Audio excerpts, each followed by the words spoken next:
welcome to the Utah Puck Report. I'm your host, Jay Stevens. I want to, quick shout out to our sponsor, Larry H. Miller Toyota in Murray, where you're not just a customer, you're family.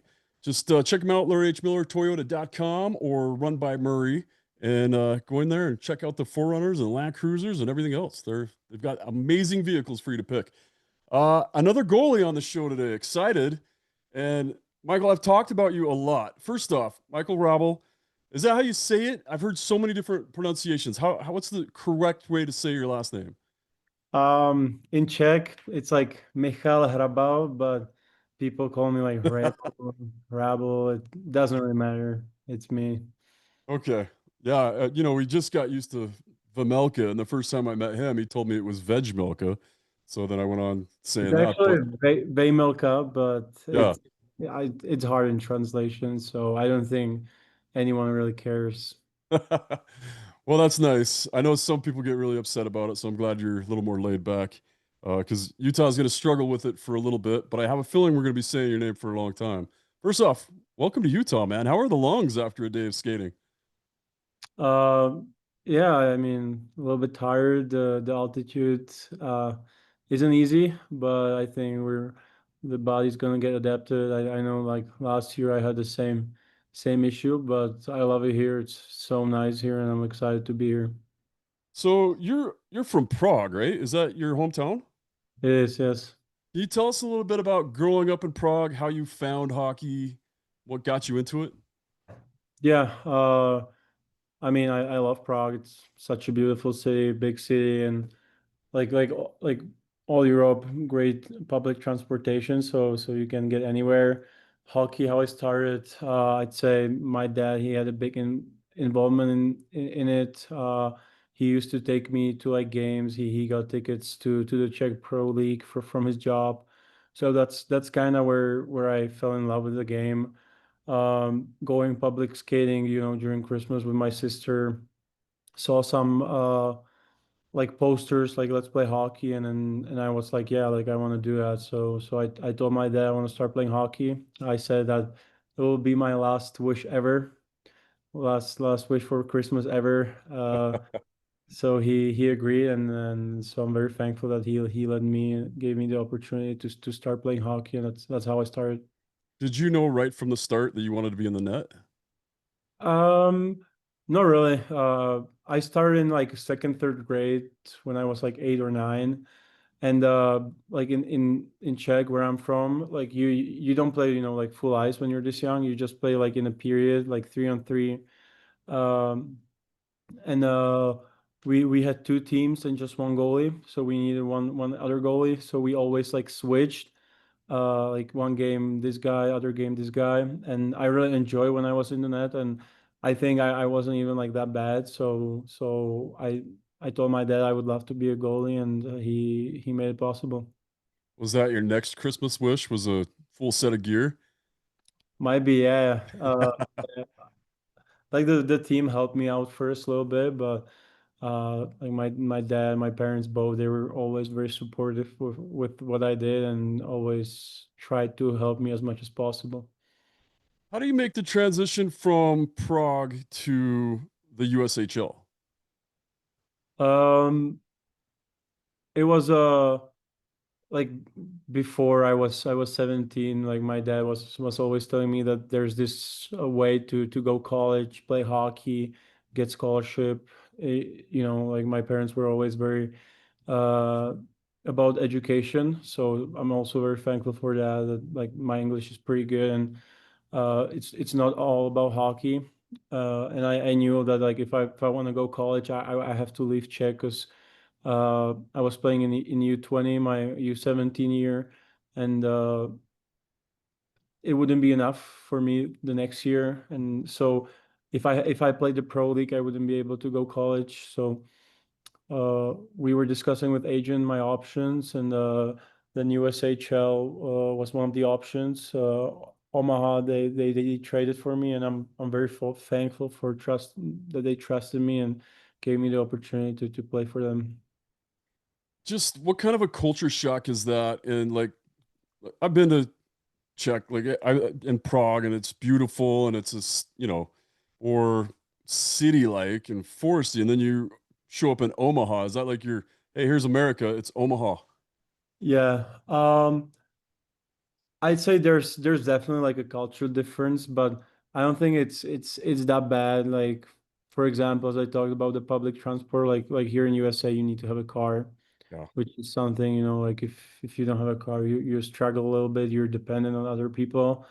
And like talking about people, I think people are more kind here in the US. Like back where I'm from, like everybody just takes care about their own business. No one really cares about each other. If I say it like that, like I don't know any of my neighbors in my apartment. So Wow. that's for example. But I love it here, and I would love to live in USA and play hockey here. So that was the goal the whole time? Like you started playing and you knew you were good and you're like, I want to play college hockey. That was Yeah. really the goal? Yeah, my dad, as I said, he kind of showed me that there's this way, and then I'm like, yeah, I like it. And as you know, like college, it's a great league. Many great names come up from it, and in my opinion, like for a goalie, it's even better because you get time for development, and it's a great step between junior hockey and the pro hockey. When you're in that development stage, what goalies are you watching and developing your game after? Who are you kind of mimicking? Yeah, my favorite goalie was always Henrik Lundqvist, but I wouldn't even compare my style to him. I'd say Jake Oettinger or Jacob Markstrom like are very similar goalies size wise and even like with the style. So I love watching them even now. But what I always say that I like to watch any goalie in the NHL. There's a reason why they are there, and they're one of the best in the world. So there's always something you can take from anyone in the league. So as you start developing and now you get the opportunity to kind of pick whatever equipment you want and modify. I was an equipment rep for a long time and I'd go to these young pros and we'd make them 5 6 sets of pads because they're experimenting with what pad worked best, what strap worked best, what calf wrap worked best, what landing gear. Like, did you go through all that? And what kind of gear do you wear and how did you settle on it, and do you tweak it a lot? Yeah. So since seventh grade, I've been in Bauer, and I've been in Bauer since then. I get to experience gear after draft when like you get some PR that the brands they see some opportunity with you. So I get to experience other brands. But since then I still like I love Bauer. Uh, but we'll see what happens at the beginning of the season. Do you have much of a relationship with Veggie? Are you guys, I imagine you only get to talk a couple times a year, or do you have a good relationship with him? I talked with him after the draft, but since then we didn't cross contact.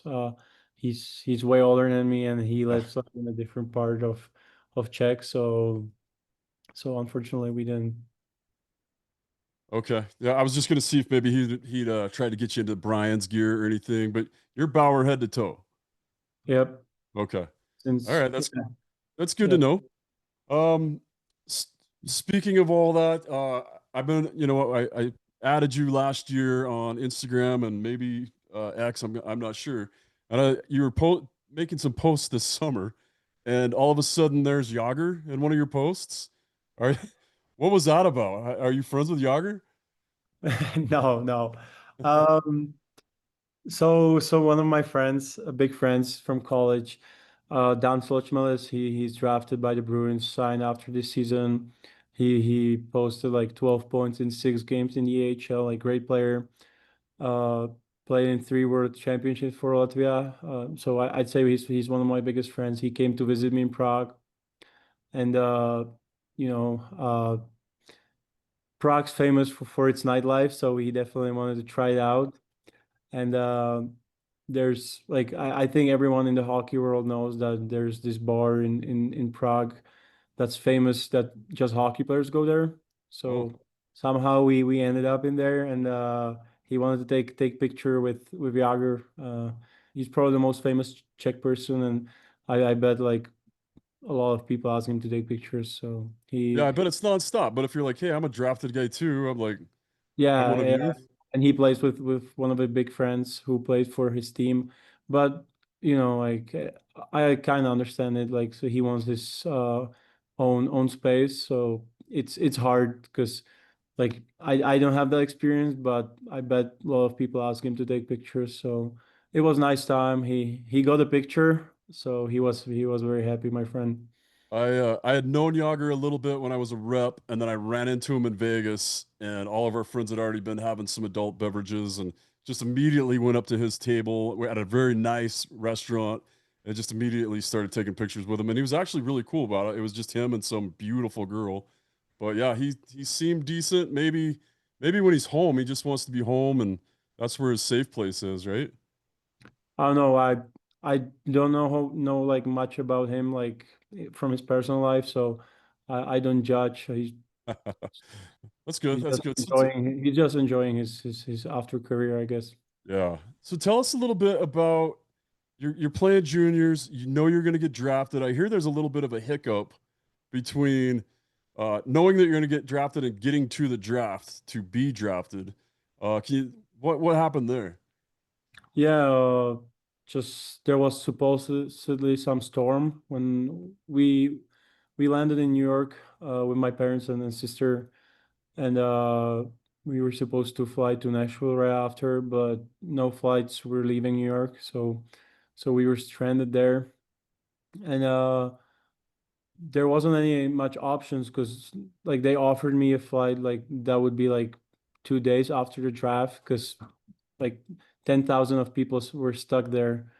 The only option was to borrow a car, so we had to do that. But both of my parents they forgot their license because they didn't even forgot. They didn't think they will need it. So just my sister had it. She was 22 at that time, so she had to uh, drive like a 14-hour way in one day. So I'm very thankful, and she did a great job. Yeah, that's a rough way to get to the draft, but the draft went pretty well when you got there, right? Did you have any idea who was going to take you or where you were going to go? Um, like when I was talking to my agent, like he told me like I should go between 20 and 40. Uh, I had some signals from teams that needed goalie, and Arizona back in that day was one of them. So it was fun. I was very thankful that my family was there, which was big because I didn't get to see them as much because I play in the USA. So I think I'll never forget that experience. What's so Arizona picks you.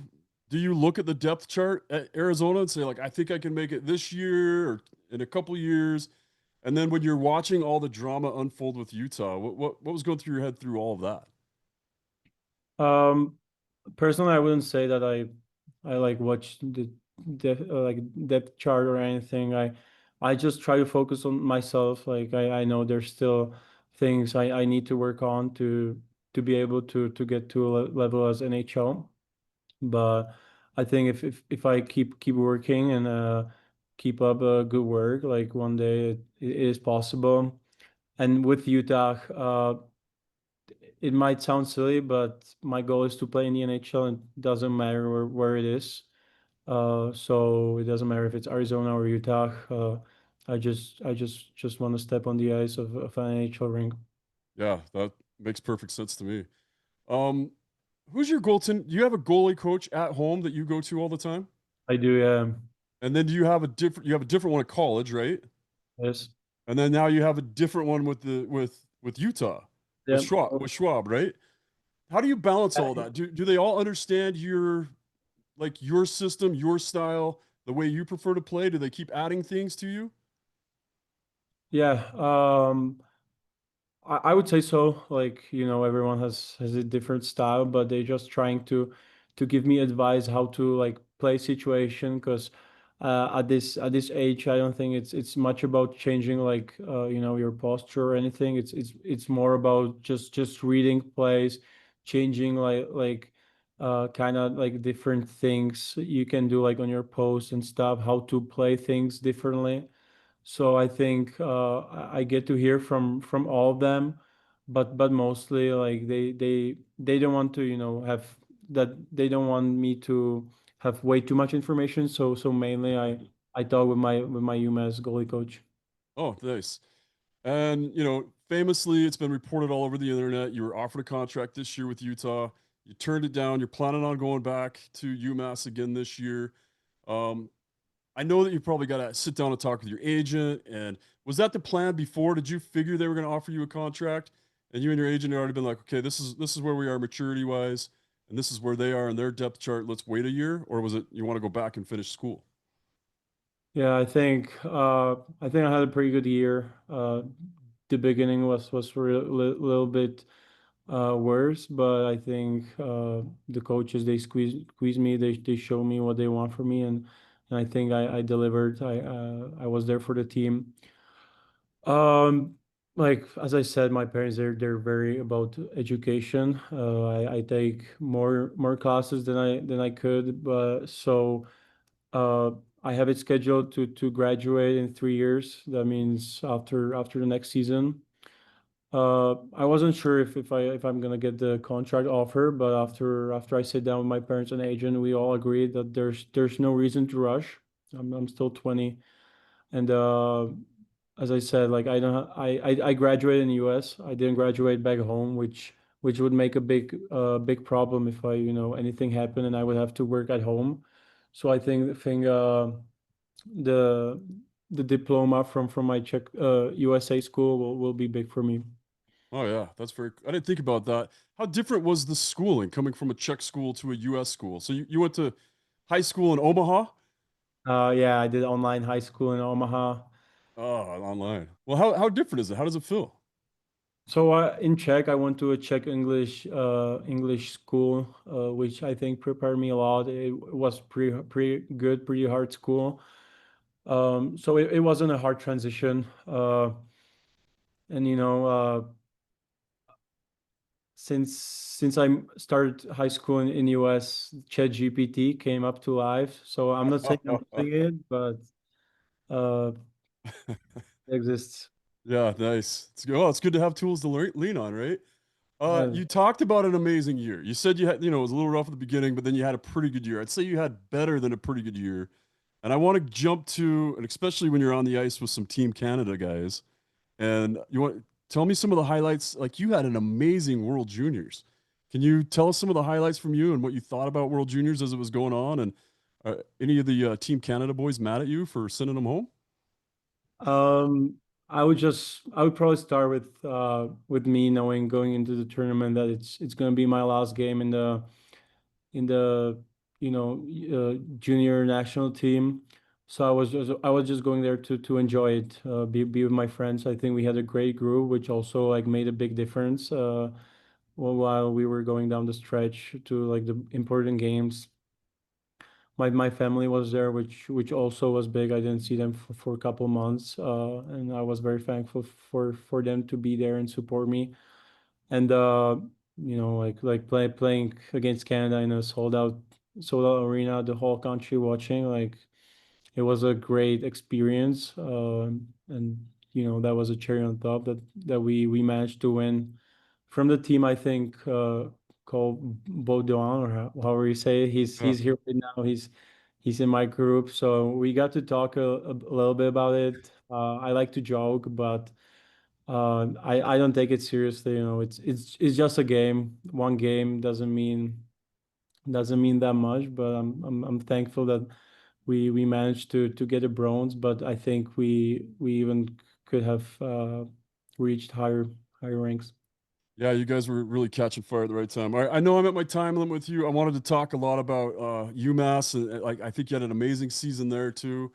And but I don't want to keep you too long. All I want to say is one, thanks for being on the show. And Utah is really looking forward to you. I talk about you all the time on the radio and on the show here. I think I've watched you play a lot. I got to see you play a little bit in juniors. I watched like, every one of your World Junior games this year and some of your college games. I just love to watch you play, man. And I think you're going to fit right in here. And I think as everything matures with this team, I think you're going to come in and find a nice little fit here. And Utah's excited to have you. Thank you. I appreciate that. All right, and that is the Utah Puck Report.